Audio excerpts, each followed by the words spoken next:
Hey guys, Jordan with TYT Politics. I am at a Starbucks. Very hard to get a place to sit in New York City.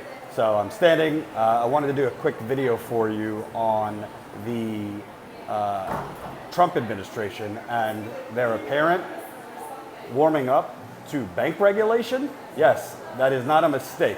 Let me flip this around. I think it would be a little better. There we go. Hold on. There we go. So the Trump administration, which has taken a machete to a lot of banking regulations, they want to undo Dodd-Frank. They want to undo a lot of the Wall Street regulations that were put in under the Obama administration. And obviously Trump, during the campaign, railed about Goldman Sachs and railed against Wall Street and all these evildoers that he said were, quote, getting away with murder. Trump had said Goldman is getting away with murder. And then, of course, he, peppered his whole administration with Goldman Sachs officials and other high finance and private equity people. His Treasury Secretary is a former Wall Street executive. His Council on Economics, the head of the Council on Economics, Gary Cohn, formerly chief executive at Goldman Sachs, as well as other officials that come from Wall Street. So Trump talked about draining the swamp and how Wall Street was getting away with murder and all these things, and then laced his whole administration with Wall Street executives. And he's been very, very clear that he wants to get rid of banking regulations, Dodd-Frank. He wants to make it, quote, easier for banks to lend money to customers. So it all sounds good. Oh, we want to unshackle the banks to lend money. Well, the problem that brought on the crash was the unshackling of banks, if you ask me, and letting them do whatever the hell they wanted for years and years and years, which started under Alan Greenspan as Federal Reserve Chairman, very loose rules, and several Treasury Secretaries, and the Bill Clinton administration, who obviously repealed Glass-Steagall. So I want to read a story for you. Hold on one second. Sorry, standing. So I want to read a story from you from Bloomberg, which will give you a real idea of some surprising thoughts in the Trump administration. So, in a private meeting with lawmakers, White House economic advisor Gary Cohn, who used to be a bigwig, I believe either chief executive or president at Goldman Sachs, Gary Cohn said he supports a policy that could radically reshape Wall Street's biggest firms by separating their consumer lending business from their investment banks, said people with direct knowledge of the matter. Again, separating consumer lending with investment banks. That's what was the policy and law in the United States for decades and decades.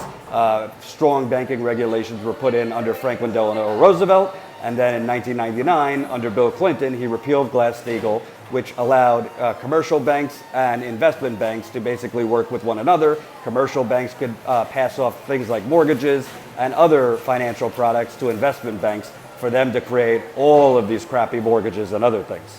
So, Cohn, the ex-Goldman Sachs Group Incorporated executive who is now advising President Donald Trump, said he generally favors banking going back to how it was when firms like Goldman focused on trading and underwriting securities, and companies such as Citigroup primarily issued loans, according to people who heard his comments.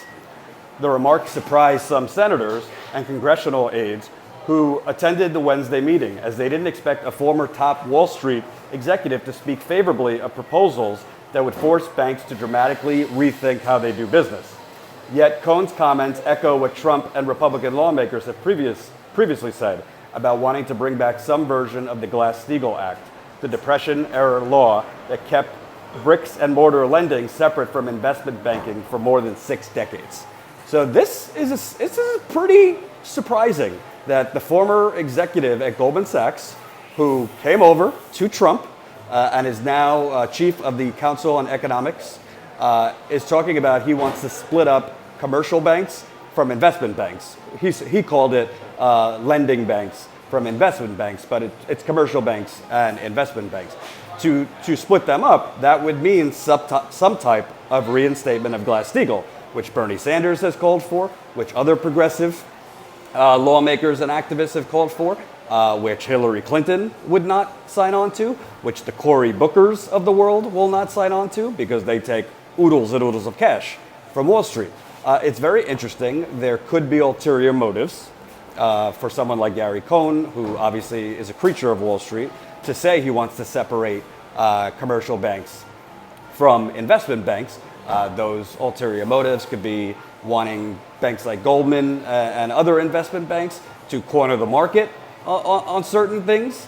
But progress is progress. The fact that basically Donald Trump's right hand on economic issues, of course, Treasury Secretary Steve Mnuchin would be the top economic and finance person in the government, but Gary Cohn, brought over by Trump, well regarded by Trump, the fact that Gary Cohn is behind closed doors to lawmakers, including Republican lawmakers. He's not giving lip service to Democratic lawmakers.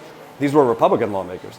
The fact that he's talking about that he's for separating investment banks and commercial banks is a very, very good sign. Whether Trump would actually follow his advice and do that, we don't know.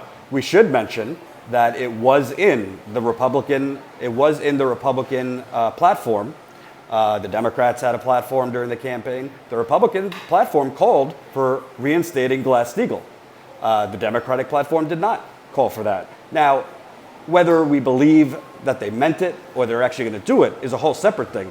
But as of right now, Donald Trump's, one of his chief economic advisors, Gary Cohn, from Wall Street, is suggesting to separate commercial banks and investment banks. Why is this important? Besides that merging of the two being the primary reason for the economic crash in 2008. You know, different economists argue what caused what. Was the repeal of Glass-Steagall the first domino that caused the economic crash? I happen to think it played a major role, because if you would have had Glass-Steagall still in place, you wouldn't have had the Goldman Sachs of the world taking crappy mortgages from commercial banks and spinning them into these complicated financial instruments that nobody understood. That's what happens when you merge investment banks with regular brick and mortar commercial banks. Now, the fact of the matter is, we don't know if Trump or his administration would actually reinstate Glass-Steagall or create some type of division between commercial banks and investment banks. But why it matters is, as of right now, investment banks are still able to create these complicated financial products, whether it be mortgages, they're packaging student loans now, all these things, with very little regulation. And they're doing it because they are collaborating with commercial banks. Commercial banks spin off a lot of their mortgages and other financial instruments to the investment banks. Investment banks buy up a lot of those things from commercial banks. Dividing them, separating them, having regulations would protect the consumer, not only on mortgages, but a whole slew of other things. And by the way, why is this important? If you follow TYT politics, Emma and I went around the country last year for a disappearing middle class tour, right? So we went to Pennsylvania, we went to Ohio, Michigan, Illinois, Wisconsin, and I met many, many people that either directly or indirectly, the banks screwed them. The banks sold them crappy mortgages, or the banks and other big corporations were basically the co-writers of these awful trade deals like NAFTA, CAFTA. A lot of the banks were behind TPP. That's why they always say these corporate written and these corporate backed trade deals. So a lot of the people we have met that are working 2 to 3 jobs, that are living off of $150 a week. I met one woman in Ohio supporting a family of 4. Their economic hardship, their economic misery, a lot of it was brought on by Wall Street banks and investment banks doing very, very risky betting with people's money, basically conning unwitting Americans and having zero regulation on them. That's one of the big reasons you have a disappearing middle class, because over the last 20 to 30 years, the regulations on banks have been peeled back year by year to the point where there was very little. Dodd-Frank, sorry to tell you folks, it was a Band-Aid. It's not the levels of what's needed. So this is a good sign that whether it's behind closed doors or not, that there's someone in Trump's orbit, whatever his motives are, there's someone in Trump's orbit that wants to separate and is for a separation of commercial and investment banks. And you know what? The middle class is not going to reappear or be strengthened if banks don't loan money. Well, if investment banks are empowered to do whatever the hell they want, they don't tend to loan money. And if commercial banks are able to sell off a lot of their things to investment banks who don't have a major part in lending money directly to people, well, this is what you get. That's the story. We'll look into if there's any more public comments that aren't behind closed doors. But again, one of Trump's top economic advisors, behind closed doors, said he's for and would be open to separating investment and commercial banks. That's a big deal. I'm not giving Trump too much credit because I've never heard it really from his mouth. And I want to hear it from Trump's mouth.